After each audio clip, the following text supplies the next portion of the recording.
Hey guys, welcome back to another video. I'm going to show you what is probably the most effective hip opening sequence on the internet, in the whole world. It is absolutely amazing.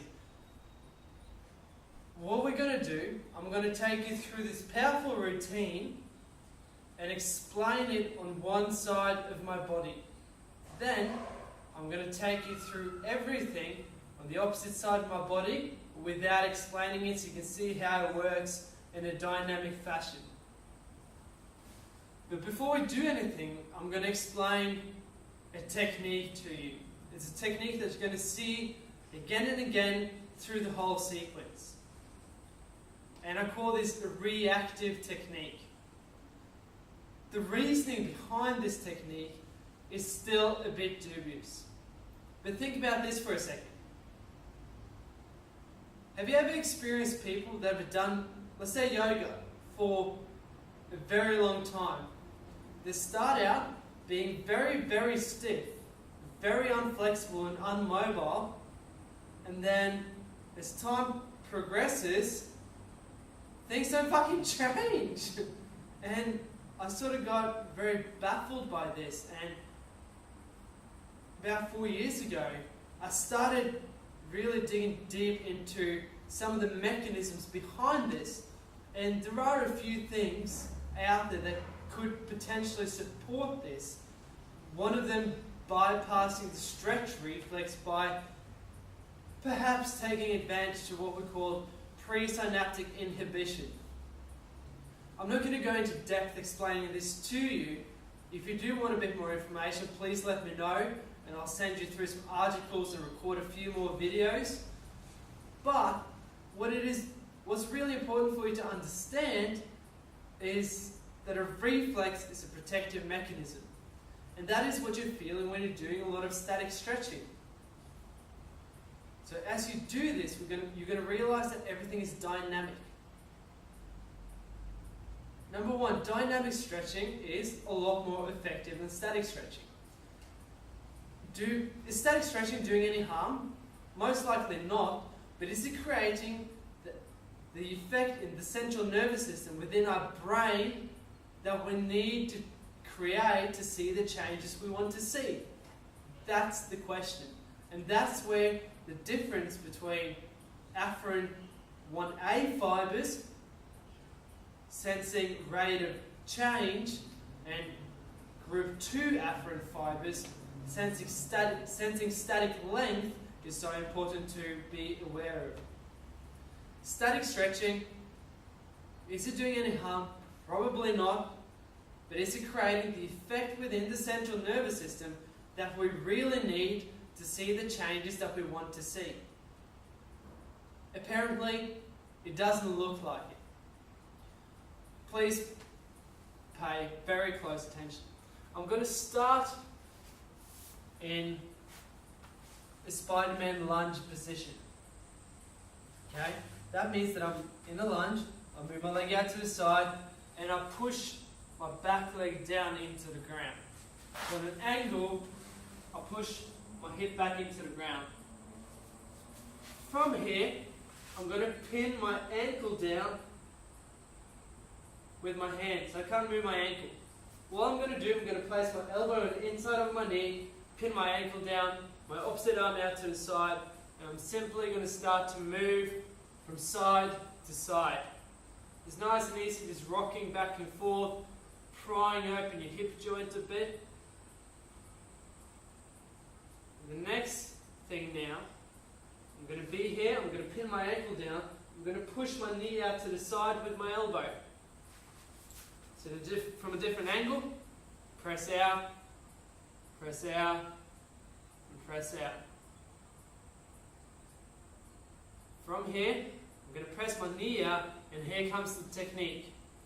I'm going to move my torso down, I'm going to move my torso away, I'm going to move my torso back, down, away, back, down, away, back, down, away, back, down, away, 5 times, and then I'm going to come up.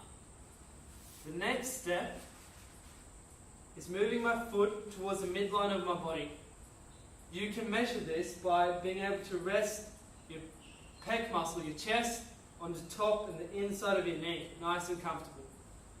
From here, all I'm going to do is I'm going to let my foot and my leg drop out to the side.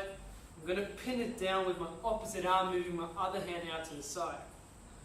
From here, I'm going to use the muscles in my hip to move my knee up and down. I'm going to show you from the side. I'm here, I'll let my foot drop down, pin it down with my hand, move up and down. I'm going to do that about 10 times. I'm going to let my knee come down. I'm going to try to push my other hip back over. So from here down. I'm not going to roll this way, but as best as I can, I'm going to force that hip to come down towards the ground a bit. Now we're going to do the same technique as earlier. I'm going to come down, push over, come down, push over, back, down, over, back, down, over, back, down, over, 5 times. And as you can see, I'm not in a complete pigeon pose from yoga. So what I'm going to do, I'm going to put myself into that position by kicking my foot over to the side a bit. From here, I'm going to keep my back leg straight. I'm going to roll myself back into that position. So you can see now how my leg is squared and my hip is pointing down towards the ground. I'm going to grab my foot, come back, over, down, back, over, down, back, over, down, back, over. From this position here, I'm going to bring my rear leg forwards into a 90-degree position. You can see how my front leg is forming a 90-degree position. The same is going to be for my back leg. From here, this is the position I want to be in.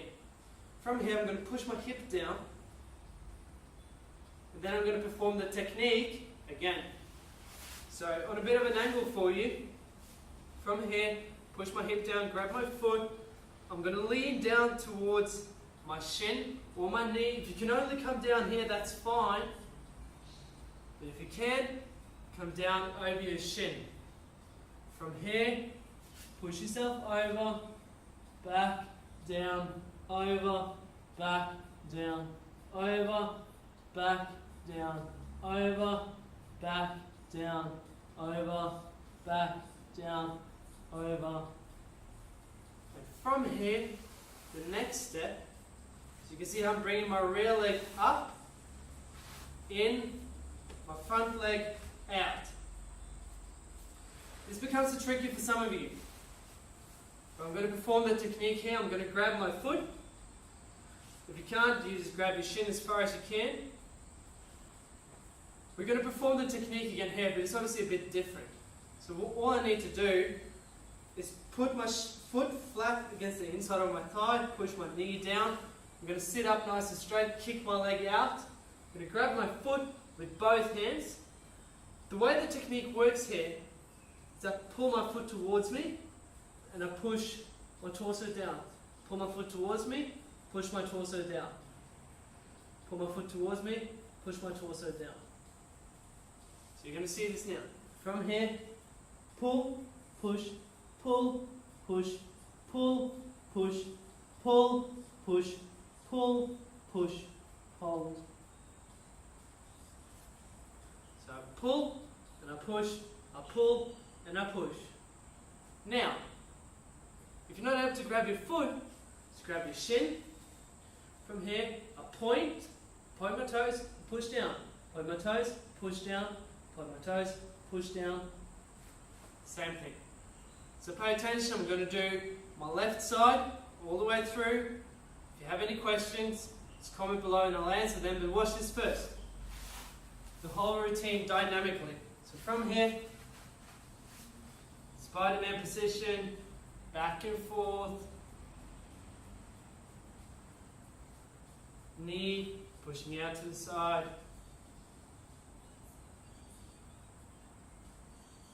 torso, back, down, over, back, down, over, back, down, over, over, down, back, down. Walk your foot over, let your foot fall down, knee up and down. Just about 10 times or so. Let your hip drop down, push your hip down, down, over, back, down, over, back, down, over, back, over, back, down, over. Into pigeon pose by kicking your leg over. From here, back, down, over, back, down, over, down, over, back, down, over, back, down, over. Bring your rear leg into 90-degree position. Down, over, back, down, over, back, down, over, back, down, over, back.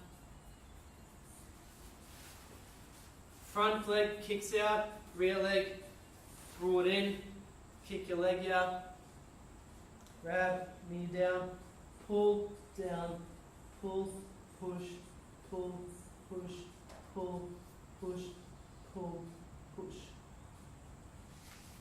And that's the sequence. It is a very, very effective sequence, and the technique, it is so powerful. And I promise you, if you've never been able to change your body through yoga or something else, with a lot of static stretching, give this 10 minutes, 2-3 times a week, and you're going to see the world from a brand new view. I can't speak highly enough of this. Give it a go, let me know how you go, and I'm really excited about hearing about the progress that you are going to make sense. And remember, change is not by chance, but by choice. I'll see you next week. Thanks.